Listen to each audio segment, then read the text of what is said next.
Hi, everyone. Welcome to our podcast.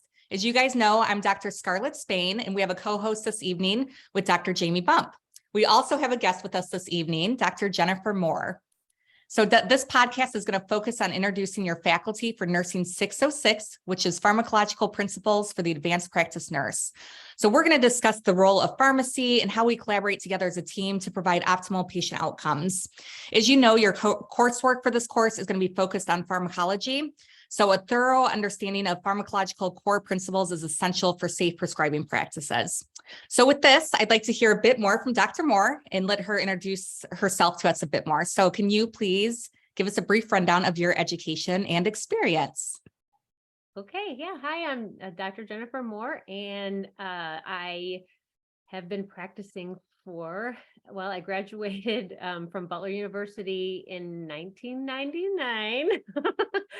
So that's about over 20 years now. And from there, I went into the hospital setting, actually, and the retail setting. When I graduated, there was such a shortage of pharmacists. You could have like 5 jobs if you wanted to. Not anymore, but at the time, it was pretty crazy. So I actually worked hospital and retail, to pay off those loans. And then, then as soon as the loans were paid off, I said, no more retail. No, that just wasn't for me. But anyway, so yeah, and I've always been in the hospital setting. Along the way, after I dropped retail for a while, I did do like consulting pharmacy at nursing homes for a little bit. But other than that, I've always liked the hospital setting, acute care. So I just kind of stayed there. So Jen, if you don't mind me asking, can you give us a little description of, the pharmacist degree became a doctorate at some point, right? What prior to your graduation, obviously. And by the way, I graduated before you, so Okay, no, good. I'm a little older. Actually, they still had, you could still, when I was at Butler, get just a bachelor's, but they had the Doctor of Pharmacy degree. And so I just did that because I knew I probably wouldn't go back if I stopped. So I just went ahead and finished it. But so yeah, it wasn't around that long, maybe a couple of years. So they had just, I guess, started it in the 90s, but now, yeah, they phased that out really quick. So the entry level is a Doctor of Pharmacy program. Yeah. So sorry. No, that's okay. You may have been about to ask the same question. I was just going to say, I'm sure our listeners know, but Dr. Moore, can you describe to us, you were saying that you were in retail and then you're in inpatient. So retail, I assume, is like CVS, Walgreens, that kind of stuff, right? Yes. On the traditional, what people probably think dispensing side. I mean, now, oh my goodness, it's just expanded. You could be medication management in the retail setting where you're basically looking at people's their whole list of medications and trying to make it more efficient, cut out extras, stuff like that. But I mean, yeah, traditional, what you think of when you go and get your prescription from the pharmacist. Yeah. Okay. Yeah. Can you describe just a little bit the difference then between that like old bachelor's degree program and then how they were preparing you to be a doctorate level pharmacist? Yeah, well, it was probably about 3 more years of therapeutics. Which is absolutely needed.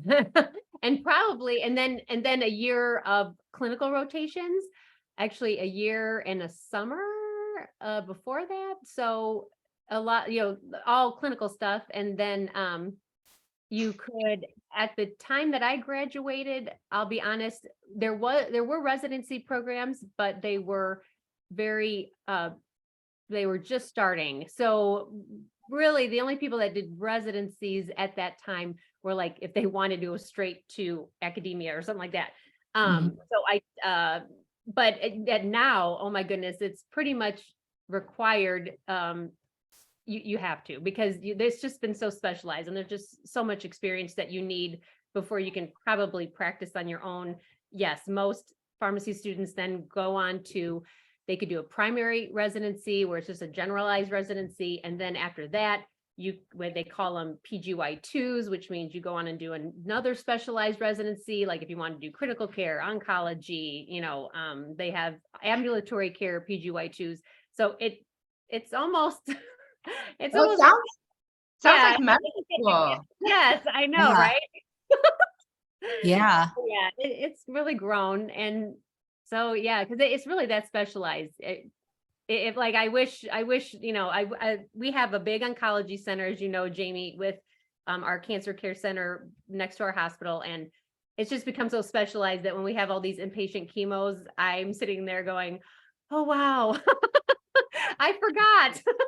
So, I'm doing a lot more research where they're even board certified oncology pharmacists now that pretty much take care of all that. And you know what I mean? So again, too much information out there. So everybody needs a specialty, it seems. So Yeah. And so you guys know each other, and you guys work together and collaborate together, correct? yes, I miss Jamie. We work together. Yeah, So- so we were Franciscan together, definitely. So occasionally I'll pick up a shift and on nights, and she'll like text me like, "Are you working? I saw an order with your name." Oh, Are you here? well, that's fun. So I obviously know Jamie, but Dr. Moore and I just met. So you're at Franciscan, correct? So kind of running the whole hospital, and I apologize if I sound ignorant, but I'm an outpatient nurse practitioner. So bit different. But how do you guys work together? How do you work in like a interdisciplinary team through the hospital system? Oh, well, at our hospital, we have kind of a hybrid way of, like our pharmacists are like a hybrid model, meaning we do it all. There are a lot of bigger institutions where you probably have strictly clinical pharmacists and then the inpatient like dispensing pharmacists that are taking care of all their operation kind of stuff. But I am lucky. I love having both. So our pharmacists know what's going on in the dispensing side, operations, supply chain, that kind of stuff, which is very important now that everything's on back order. And Right. and we have the clinical side where I'm up on the floors where, yes, I'm absolutely collaborating with all the nurses, doctors, nurse practitioners, lab, PT, case management. It's great. I mean, I wouldn't have it any other way. Everybody needs to communicate in order for it to work. So, Yep. yeah. Jamie, any thoughts on that? How you guys work together as a So team? I remember, so you remember that I did quality and patient safety stuff and Yes. performance improvement projects. So back when I first started doing that, and it wasn't my project, but it was one of my colleagues' projects, and it was about the importance of medication reconciliation at Franciscan. And I mean, I think this was the first time as a RN that I wasn't just like thinking of sorry, Jen, or sorry, Professor or Dr. Moore. But the first time I didn't think of pharmacy as just being like, can they send me my meds already? So they did this. Exactly. Yeah. So we did this PI project about medication reconciliation because if you remember, like, I mean, I'm really dating myself here, but like the Institute for Healthcare Improvements 100,000 Lives campaign, and one of the things identified in patient safety and medication errors was the medication reconciliation process. And we at Franciscan, again, this was a colleague who did this project. Unfortunately, it wasn't mine because it was amazing and it was published and presented everywhere. Yeah, before you, Jen. I'm older, remember? So who did you work with, or whose project was it? oh God, I can't remember her name, but she was a pharmacist in Michigan City. That's where they started. Papadakis. Oh, I do know that name. No. Oh my gosh. Yeah, no, she was a pharmacist that was kind of the lead on the project, but there was a performance improvement specialist as well that I worked with. That was a colleague. And so Franciscan was one of the first like hospitals in the area that looked at this. And what they decided was that they needed to have a pharmacist involved in medication reconciliation on the inpatient side. And so they had placed a pharmacist within the emergency department for for as many hours of operation as they could to begin with. I don't know if it's 24/7 now, but back then, and the pharmacists did the medication reconciliation. I mean, they did more than that, but they were involved in the medication reconciliation process, and the results of it in terms of patient safety and medication errors was like so amazingly impressive that again they presented at national conferences and actually published that data. So I began to see, and that was before I was a nurse practitioner. I was an RN, and I think I began to see like, oh my, like what the heck? And um, I think you kind of take it, your role, and you kind of become very siloed, and Mhm. you don't realize that whole, at least, especially back then, the whole impact of like having that team working together. Right. And so that was my first understanding of the importance of that um, relationship with the pharmacist. Yes. Yeah, and we still track, I wonder if it stems from that. We still track every transition of care intervention that we do there, actually. So it must still be an ongoing process. And so, Yeah. that is, I don't know if it's big in the nursing world, but in the pharmacy world, the whole transition of care is absolutely huge right Oh, now. And actually it definitely involve ambulatory care, right. It leads hospital, to everything. from Yeah. the, Absolutely. It's so huge. It's just constant. And so, yes, I wonder if they're still doing the data collection, yeah. because like I said, we are instructed to pretty much document every intervention we make with the transition to care program. Not that it's not hard, it's all the time. But I mean, you just find with all the information coming from all these different sources, it gets so mixed up. And unfortunately, we're talking about people's medication. So Yeah. we have to make sure it's accurate.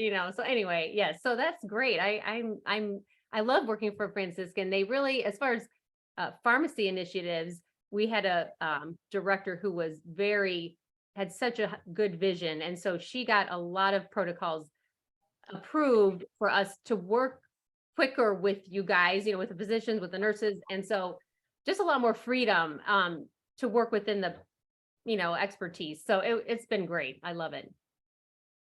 Yeah. It seems like, well, and I don't mean this again to sound ignorant, but it seems like the role of the pharmacist, it's like places that I didn't even know that you would see a pharmacist. Like I am a patient in a Coumadin clinic through Franciscan, and I have a pharmacist that runs the clinic, and he's incredible. His name's Jake. He's from Michigan City. Really, really cool though. So when I came there, I was like, oh, it's a pharmacist run clinic. So, and it's been an incredible experience. Can you tell our listeners about other places that they may see a pharmacist, or that patients may see a pharmacist that's, I don't know, kind of outside the box or in different settings? Well, yeah, I did. Where did I put? I did read your thing, so I did write down some. I was trying to brainstorm him. Okay, places where I know we work. Okay, obviously inpatient. I have ambulatory care, nursing homes, managed care organizations. That's huge, actually. Manage medication management with formularies and insurances. Absolutely huge. Pharmaceutical companies, obviously, Yeah. we serve as medical liaisons a lot. We talk to them a lot. So they contact patients and doctors. Pharmacy benefit management companies. I think of people that I know, obviously colleges and schools, and federal government, because that definitely you can save money if you can come up with a really good program at the VA. So Yeah. definitely there too. So those are some of the places I thought of. I don't know if you guys can think of any more, but yeah, What's your- ambulatory care is really huge now too. There's a lot of a focus in being more involved in ambulatory care to prevent hospitalization. So there's a lot of more programs out there where they want the pharmacist to go and work with the doctors and nurses and all the team members, so that to prevent the hospitalization in the first place. So that also is huge with pharmacy right now. Okay. Yeah, I had another talking point as well, which you kind of just touched on, but looking at the pharmacist role in reaching patients and helping with education. So I thought about that when you were talking about the ambulatory care and trying to prevent hospitalizations. Any specific roles that you can think of, or colleagues that are going out into, I don't know, I don't want to say out into the field, but out into a different setting to reach patients? Yeah, we have pharmacotherapy clinics that we had one at Hammond, for a while. But they're trying to set up more of those type of clinics where the patients will come in and the pharmacist will go over all the medications, do all the education needed. And then even go above and beyond, because we're talking about, can you afford your medications?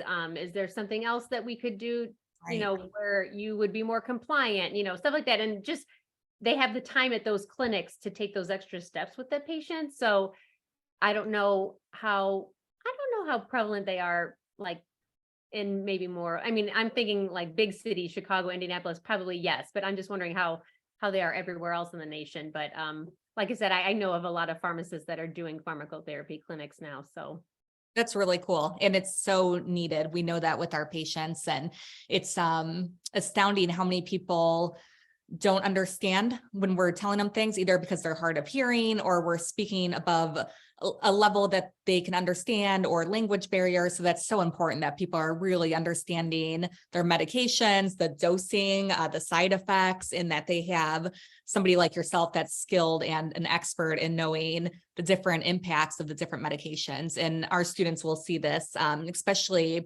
mean, not just with geriatric patients, but I think of those a lot when you look at multiple medications. It's very common to have people come in with, a very, very long list of medications, and making sure that they're safe. And yes, I mean, I can't remember to take my vitamins. So sometimes I wonder how these people can I take, know. upwards of 10 to 15 medications a day. So yes, absolutely. I agree with you. Yeah. So, if I could just mention kind of my experience, and I know that, although we are a family nurse practitioner program, that many of our students are going to end up at least having some of their practice on the inpatient setting, whether they're rounding in the hospitals for internal medicine or whatever. But I'm going to tell you that my experience with the collaborative work with pharmacy has ensured safe dosing. I know that they are involved in like therapeutic management of antimicrobials, that they're constantly looking for drug interactions for me and bringing that to my attention. I've so appreciated, especially in my role. Again, I know I'm outside of necessarily our role here at Valpo, but the rounding within the intensive care unit where I work, we have a pharmacist with us every day, ensuring that we have everything in place for our patients.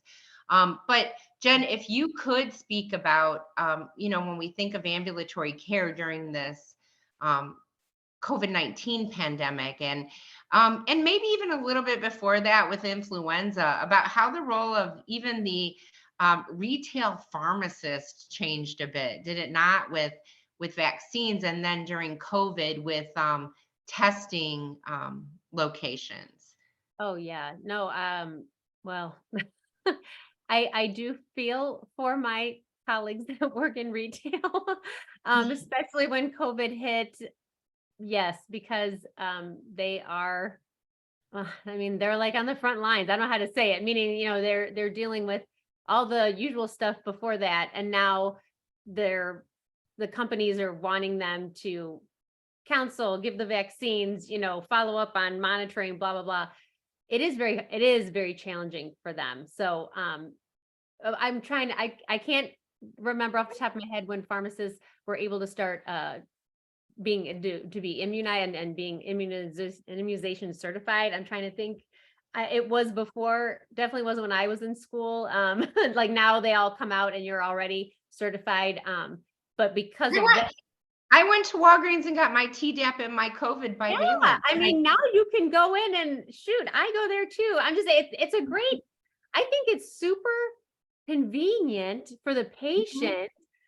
They can just, I mean, because they're there, there's pharmacies on every, corner. And so it's a huge opportunity for pharmacists, but I do hope, obviously, then I'm sure there's some kind of database then where they can communicate with you guys at the office, in the ambulatory setting, that they're up to date or that they got this or whatever. But yeah, I mean, as far as just being there, being convenient, being a place where they can hurry up and get their stuff, absolutely.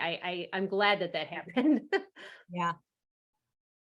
Yeah, it seemed like a evolving role changes for multiple people, pharmacists included, and lots of different things were changing during that time. So, all right. Well, Professor Bump, any other questions or thoughts, ideas?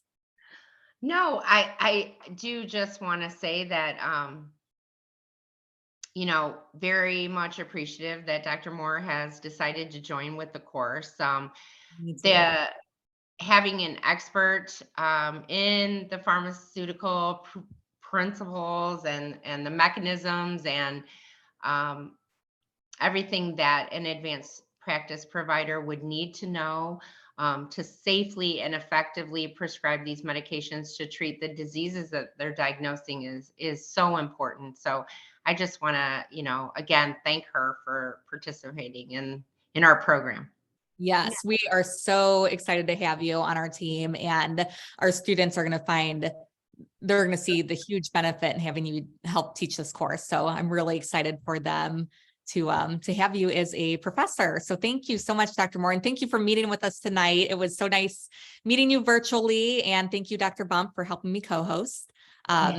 So I hope everybody listening enjoys, and we will see you again for another podcast. And you know what, I just wanted to add, I want to add, because I don't say this officially, but when your students have graduated or when they're out there practicing, please use this as a resource. We are here. I consider my role really, especially in the hospital too. Yes, I'm serving the patients, but I'm serving you guys. I am your help to make so that you guys can practice better, more efficient, whatever. I'm just saying, so please use this as a resource whenever. I mean, if you're in the ambulatory setting, call that ambulatory pharmacist or call a hospital, or I'm just saying, please use us as some, somebody that's on your team that wants to help, you know what I mean? Because we're so that's why I'm there. And I love it. So that's why I can't stay off the floor. And thank you for saying that. And from somebody who works outpatient. So before, I work for a community now. So when I have questions, I'll just call whatever hospital I'm closest to. But I used to work at a steel company out in East Chicago, and we had an affiliation with St. Catherine's, or that's where our patients would go. So I would call the pharmacist there, and they were always so helpful just with questions that I would have about prescribing, because we were kind of an independent clinic. So we had a physician, me, a nurse, and paramedics, and an x-ray tech. So it was kind of all hands on deck. So I really appreciated having that knowledge base when I would have questions. So thank you for mentioning that as well. No so, all right. Yeah. Any other last minute thoughts or anything? No, not for me. All right. Thank you, listeners. We'll catch you next time. Awesome. Thank you.